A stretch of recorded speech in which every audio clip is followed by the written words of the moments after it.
Olá, tudo bem? Espero encontrá-los bem. Vamos falar a respeito de análise de crescimento em plantas.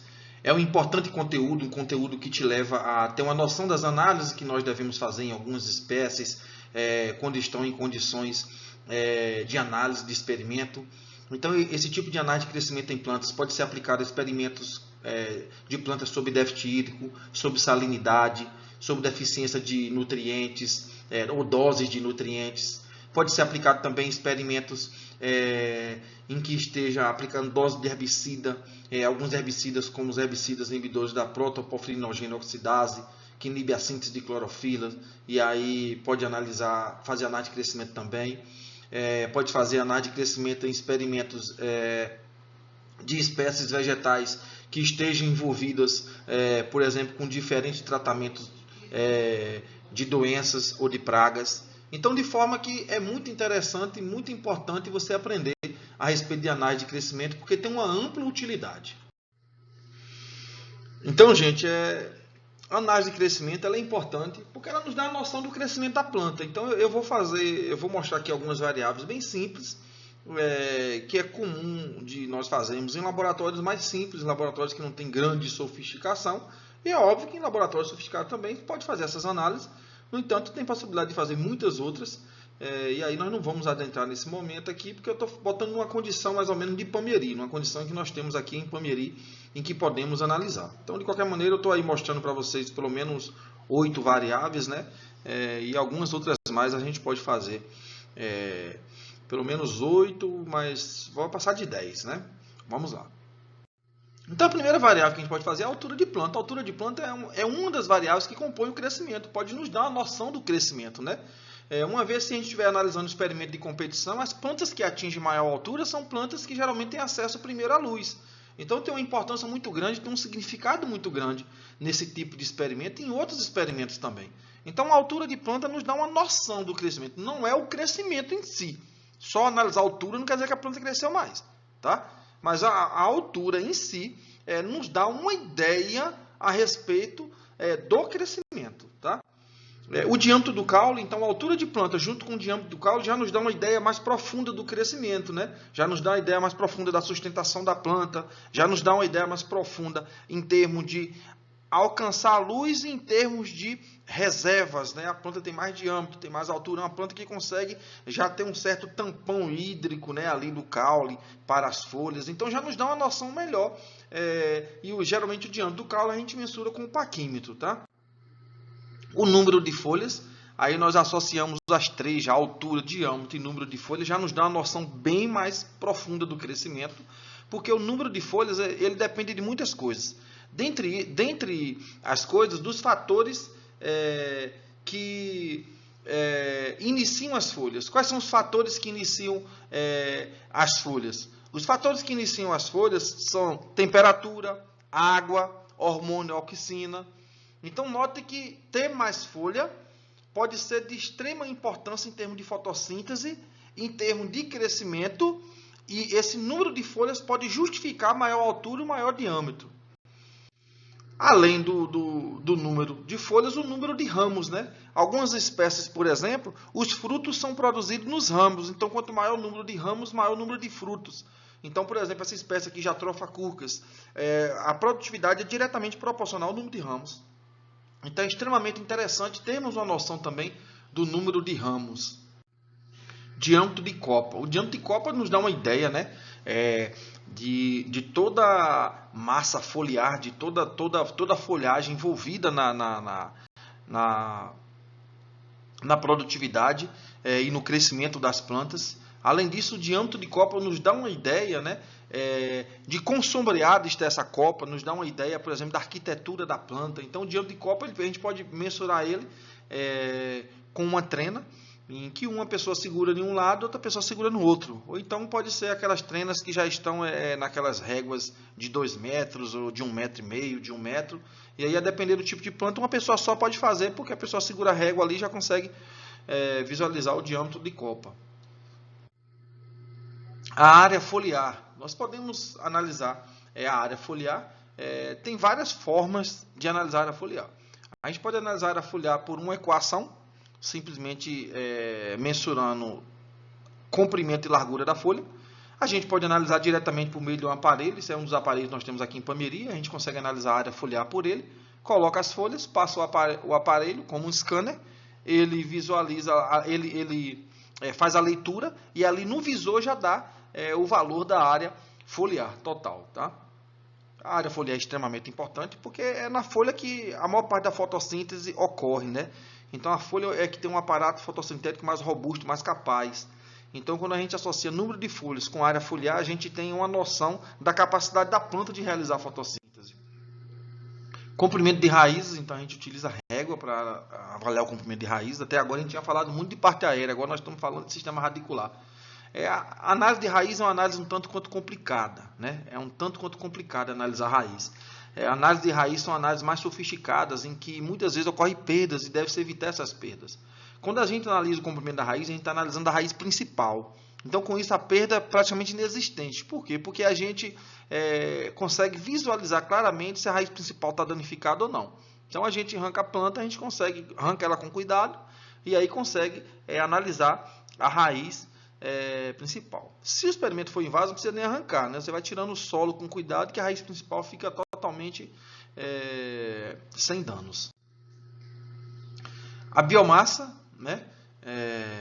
E a biomassa, a soma da massa seca do caule, das folhas e das raízes.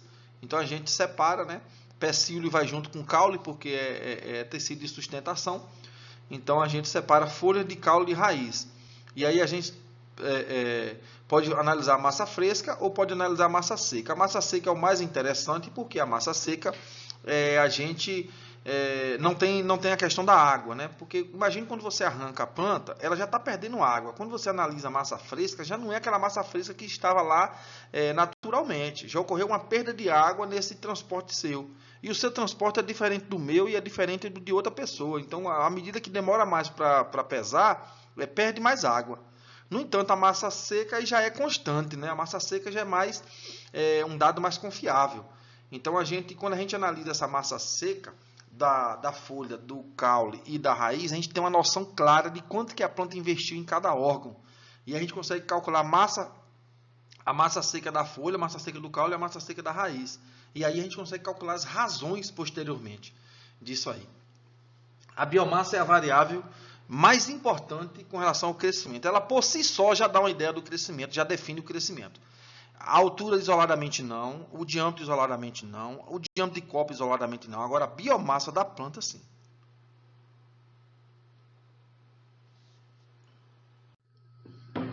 E com a biomassa, de posse da biomassa total, né, os dados de biomassa, a gente consegue calcular isso aqui, ó, razão de massa radicular. A razão de massa radicular é a massa seca da raiz dividida pela massa seca total, pela biomassa total. Com isso você tem um percentual de biomassa que foi para a raiz. A razão de massa caulinar é a massa seca do caule sobre a massa seca total. E com isso você tem uma noção da massa que foi direcionada ao caule. E a razão de massa foliar é a massa seca da folha sobre a massa seca total. E aí você tem uma noção da massa que foi destinada para a folha. E aí você tem uma noção de parte aérea e sistema radicular. Essa razão, muitas vezes, é uma razão incoerente, incorreta em muitos usos. Por quê? Porque se a gente faz a razão parte aérea e sistema radicular, a parte aérea é caule e folha. Geralmente o caule pesa mais do que a folha, dependendo da planta. Muitas espécies o caule pesa mais. E aí a gente vai fazer sistema radicular parte aérea e a gente vai falar de transpiração. Só que o caule que pesa mais é quem menos transpira.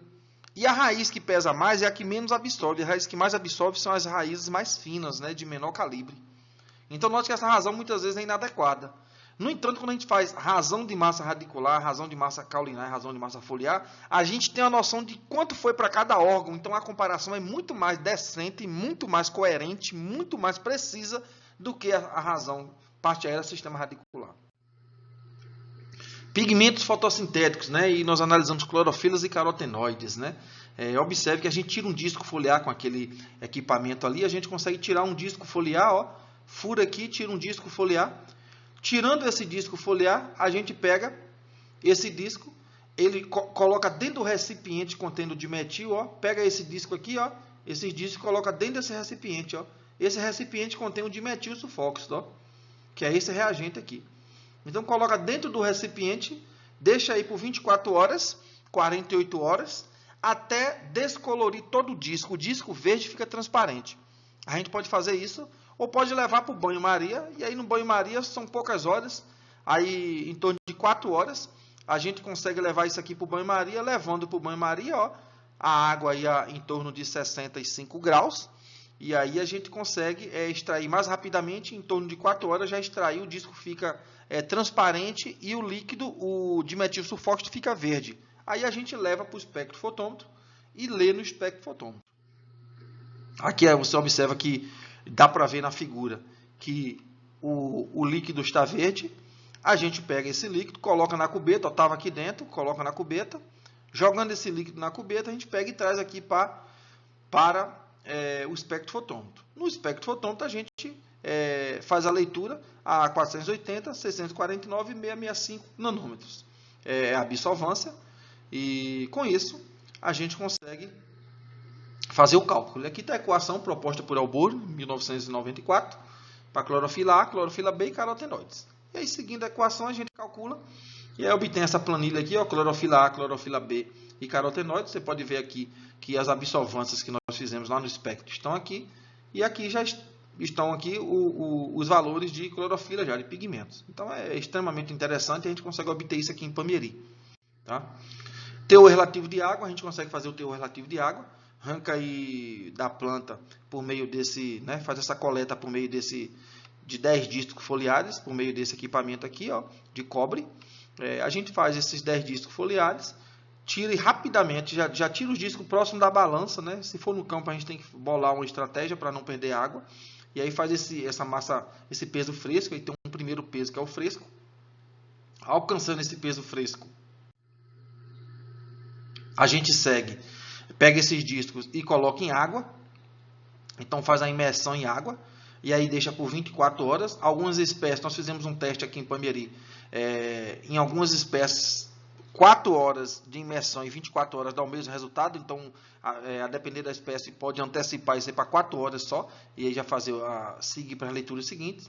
Então, depois que fica aqui 24 horas dentro do recipiente, ó, coloca aí e ele fica assim, ó, dentro do recipiente. Ocorre a imersão. Depois de 24 horas, pega esse disco e aí enxuga o excesso, com cuidado para não pressionar e tirar a água que foi absorvida, mas tira o excesso sobre a folha e aí leva para balança. E aí a gente vai ter o peso túrgido, né? Antes era o peso fresco, agora é o túrgido, ou seja, com a máxima absorção de água, com o máximo de água possível nesse disco, tá? Então esse é o peso túrgido. Depois a gente pega esses discos aqui, que nós estamos na balança pesando aqui, ó, pega eles e leva para a estufa, para a gente ter o peso seco. Então, pegamos o fresco, pegamos agora o túrgido e vamos ter o seco.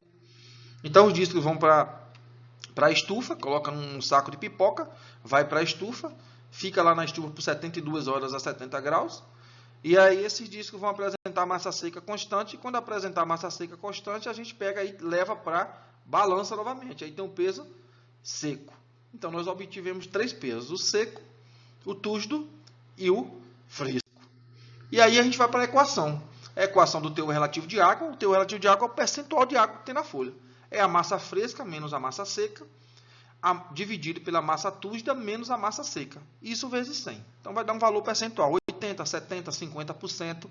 E aí, aqui uma tabela que nós obtivemos aqui em Pameri, ó, com várias espécies que estavam aí há 120 dias sem chuva, no campo. Então, jacarandá, teor relativo de água, observe aqui, ó, o percentual de água na folha. Aquele dado aqui que a gente obteve, ó, 46%. Pau-brasil, né? Pau-brasil, 75%. Mogno, né? Mogno, 35%. Piqui, né? 53%. Banana, banana está aqui, ó, 81%. Pinhão manso, 86%. Então, a gente consegue obter tabelas assim, desse tipo, com o teor relativo de água para cada espécie, para cada tratamento. Então, é uma análise muito interessante e bem simples de ser feita, como foi mostrado aí. E a transpiração, né? A transpiração é extremamente importante, porque a transpiração representa a perda de água para a atmosfera e nos dá ideia, num experimento com déficit hídrico, nos dá a ideia de que se o déficit hídrico está mais severo ou não, e também do sistema de proteção da planta. Então, a gente imagina que você tem um experimento de vaso e você irriga todo dia. E aí você quer fazer a transpiração desse experimento no dia da análise. Então a gente irriga 11 horas, 1 hora depois a gente coloca os sacos plásticos, né? Coloca os sacos plásticos e pesa. Então a gente irriga, deixa um pouquinho para drenar, e aí coloca o saco plástico em seguida e leva para pesar. Então a gente faz mais ou menos desse jeito aqui, ó, tá vendo? Já irrigou e bota, tá bem molhadinho aqui, ó. Coloca o saco plástico ao redor de todo o vaso e o saco plástico ele fica aqui na base do caule, ele fica fixado, ó. Então irrigou, eu estou mostrando aqui uma situação de irrigando com o saco. Observe que o saco vai ser fechado, aí ele é vedado aqui na base do caule. Aí a gente pesa, né? A gente pode irrigar antes para ocorrer a drenagem dessa água, ou então a gente pode irrigar já com o saco e fechar. Não tem qualquer problema com relação a isso, né? Já que a quantidade de água aí está totalmente calculada, tá? Então observe que quando o saco ele é vedado aqui, ó, na base do caule, quando ele é vedado aqui, observe que deu um peso aqui, ó, uma massa aqui. 24 horas depois a gente vai pesar novamente. Vai dar uma diferença. 24 horas depois vai ser menos do que agora. 24 horas depois, essa diferença do peso antes e do peso depois é somente transpiração. Por que transpiração? Porque a evaporação, a água que é perdida pela evaporação no solo, ela fica no plástico. Então ela não é perdida na atmosfera. Então ela continua aí. No entanto, a diferença é unicamente transpiração. É só água perdida pela folha. Mais nada. Então a diferença de um dia para o outro é só água perdida pela folha. Então a gente consegue mensurar a transpiração da planta assim. E aí 24 horas depois a gente pesa novamente. Você vê que lá estava com um valor, agora está com outro. E aí a gente consegue essa tabela com muitas variáveis. Observe que a tabela nossa tem muitas variáveis. Aí a gente, com tudo que nós já falamos aqui, ó, eu vou mostrar aqui para vocês a altura de planta, o diâmetro do caule, o número de folhas, o comprimento da raiz, o teor relativo de água, a transpiração, a biomassa, a razão de massa foliar, razão de massa caulinar, razão de massa radicular, área foliar, clorofila A, clorofila B, carotenoides, a razão clorofila A sobre clorofila B, clorofila total. Então note a quantidade de variáveis, ó, que nós já explicamos aqui, que nós estamos mostrando que a gente consegue obter. Então a gente consegue fazer um experimento com muitas variáveis. Então aí pelo menos nós estamos mostrando aqui para vocês já mais de 10 variáveis, mas a gente consegue fazer pelo menos umas 15 aqui em Ipameri. Se o experimento for de campo, pelo menos umas 10. Se ele for de casa de vegetação, mais de 15. Às vezes até 21 variáveis nós conseguimos fazer aqui em Ipameri. Tá?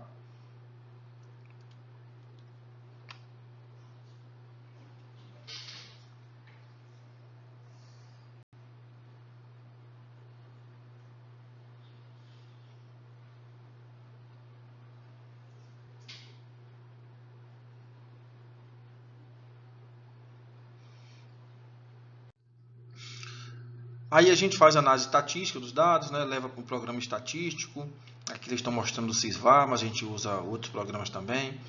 Aí faz a análise estatística direitinho, ou usa também o Sigmaplot, ou o programa estatística, ou o R. Então tem vários programas estatísticos aí, a gente chega a fazer o gráfico, né? Vários gráficos aí. Então note peso de 1000 grãos em função da dose de nitrogênio, altura em função da dose de nitrogênio. E aí alguns resultados aqui, para vocês terem noção das tabelas que nós conseguimos obter. Então, obtém em tabela aqui os tratamentos, observe aqui a altura de planta, a altura do primeiro racemo, racemos por planta, comprimento de racemos, diâmetro do caule e a produtividade. Então, note que é bem interessante aqui a quantidade de variáveis que a gente consegue obter e aqui tabelas desse tipo a gente consegue fazer conforme em outras regiões do Brasil. Esse é um trabalho aqui que não é nosso, não é um trabalho de Bom Jesus de Goiás e que mostra claramente como ele obteve a tabela e como que a gente consegue obter aqui também de forma parecida. Observe aqui também, né, os gráficos de diâmetro do caule, altura de planta, número de folhas. A gente consegue fazer desse tipo também, com esses dados que nós obtivemos. Altura de planta, diâmetro do caule, biomassa, número de folhas. Então, tudo gráficos que a gente consegue obter aqui com esses, da forma que nós mostramos a vocês. Aqui equações de regressão, experimento com eucalipto, né, Urocan, observe aí, aqui em Pameri. Então a gente consegue obter dados de análise de crescimento e publicações bem interessantes a nível internacional com esse tipo de análise que nós fazemos aqui. Então é perfeitamente execuível na cidade de Pameri, na unidade de Pameri, essas e outras variáveis. Mas aqui está uma aula com o básico para que vocês consigam compreender e assim teriam noção de experimentos, do que analisar nesse período em que muitos estão sendo inseridos na iniciação científica.